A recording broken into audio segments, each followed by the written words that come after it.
Hello, this is Ian from Device42, and thank you for joining me today as we go over some of the changes made to the device type within Device42 over the past few months or so. So we are looking at the device list view of all the devices in this Device42 instance. This may look a little different on the UI side of things as well, based on some recent changes we've made. Previously, devices fell into their own section up at the top here. They now fall into the Resources tab, and the kind of standard devices that I think most people typically think of, including servers, switches, virtual hosts, will all fall in the Compute section here. So you can see previously there was devices with about 5 subtypes, including physical, virtual, blade, chassis, and other, and cluster. Now we've pared it back a little bit for ease of use. So if I come into All Compute, it will show me this list view, which is actually where we are right now. I can filter on the type option here, and this looks again a little different compared to previously. So what happened before was when devices were discovered, physical devices especially, they usually fell into one of two buckets: the unknown, some of which are still here, or the other bucket. And the unknown buckets usually were things like physical servers. They could be chassis, they could be ESXi hosts. They could really be anything that had a hardware model. And so for kind of ease of use and organization, what we did was get rid of that and just place all of those, including the other device type, into the physical section here. So if I come into add, if I want to essentially walk through the creation process, I can start to see some of that. So a lot of this is still going to look the same.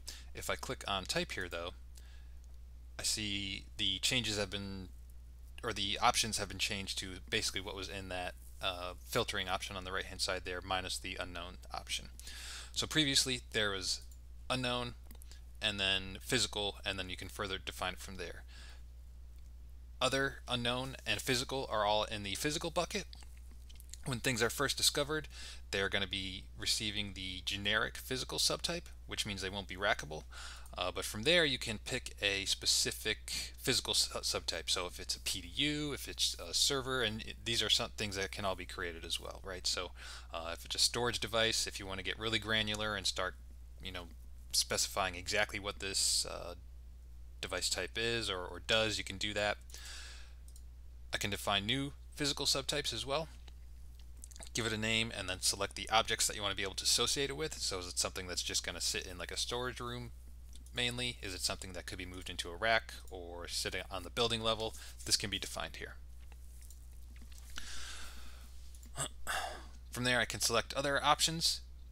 Virtual is just what it sounds like. It'll be virtual machines. They'll be discovered primarily, and the new virtual subtypes will be created as a result of that discovery. So you can see the different options that have been created as a result of those discovery processes.